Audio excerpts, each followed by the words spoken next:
Dans cette vidéo de Projet Écolo, on vous explique les fonctions vitales des êtres vivants avec des exemples.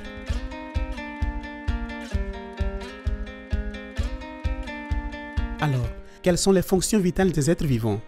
Les fonctionnalités vitales des êtres vivants sont ces caractéristiques fonctionnelles biologiques que tous les êtres vivants ont en commun. Contrairement aux êtres inertes, les êtres vivants ont des fonctions et des caractéristiques complexes tout au long de leur processus de développement. Ce sont leurs fonctions vitales qui leur permettent par exemple de survivre et d'entretenir une relation constante avec leur environnement, tant avec les individus d'une même espèce qu'avec d'autres espèces différentes. Chacun des êtres vivants qui peuplent la planète Terre partage les fonctions vitales. On peut dire qu'il y a 6 fonctions: naître, respirer, se nourrir, s'adapter à l'environnement, grandir et se reproduire. Cependant, celles-ci sont généralement résumées en 3 fonctions vitales communes, à savoir la nutrition, la relation ou l'interaction et la reproduction. Voyons en détail ce en quoi il s'agit. 1. Nutrition. La fonction première des êtres vivants, la nutrition, leur permet de grandir et de se développer en acquérant les nutriments nécessaires à leurs organes et à leurs tissus. Pour ce faire, ils peuvent suivre un régime autotrophe ou hétérotrophe. Ainsi, les processus de nutrition effectués par tous les êtres vivants permettent la mise en place de chaînes ou de réseaux alimentaires complexes dans les écosystèmes. Dans cette importante fonction vitale sont également inclus les processus respiratoires par lesquels les êtres vivants obtiennent l'énergie nécessaire pour faire fonctionner la machinerie enzymatique de leurs cellules.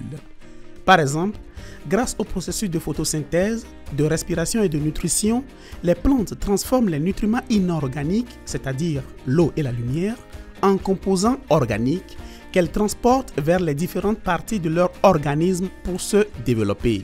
Si vous voulez en savoir plus, nous vous encourageons à regarder cette vidéo dans laquelle nous vous disons tout sur la photosynthèse.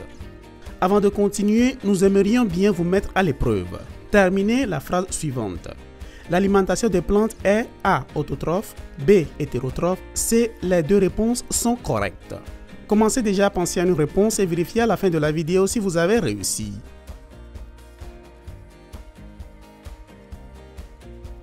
2. La relation ou l'interaction. La relation vitale ou la fonction d'interaction permet aux êtres vivants de recevoir des informations de leur environnement et d'y répondre pour survivre.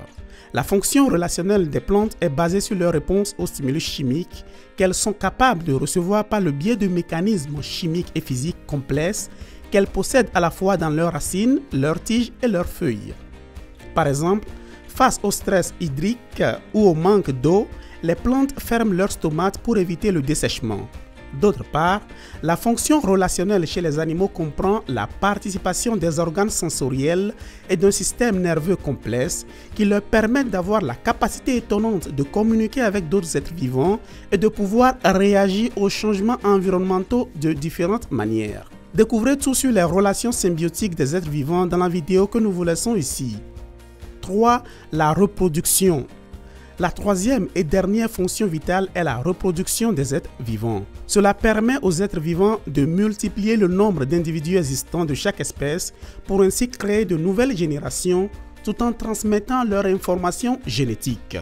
Il existe une grande variété de types de reproduction qui sont principalement regroupés en reproduction sexuée nécessitant l'intervention de 2 individus de sexes différents et en reproduction asexuée dans laquelle l'accouplement entre individus n'est pas nécessaire.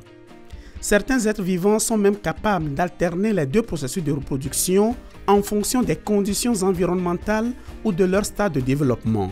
C'est le cas par exemple des méduses qui se développent de manière asexuée pour ensuite se reproduire sexuellement à maturité. Revenons maintenant à la question que nous vous avons posée précédemment. La bonne réponse est A. Le régime alimentaire des plantes est autotrophe, tandis que celui des animaux est hétérotrophe. Si vous voulez continuer à apprendre sur les êtres vivants, ne manquez pas la playlist que nous vous laissons ici. Alors dites-nous, aimeriez-vous apprendre d'autres choses sur les fonctions vitales? À bientôt les écolos!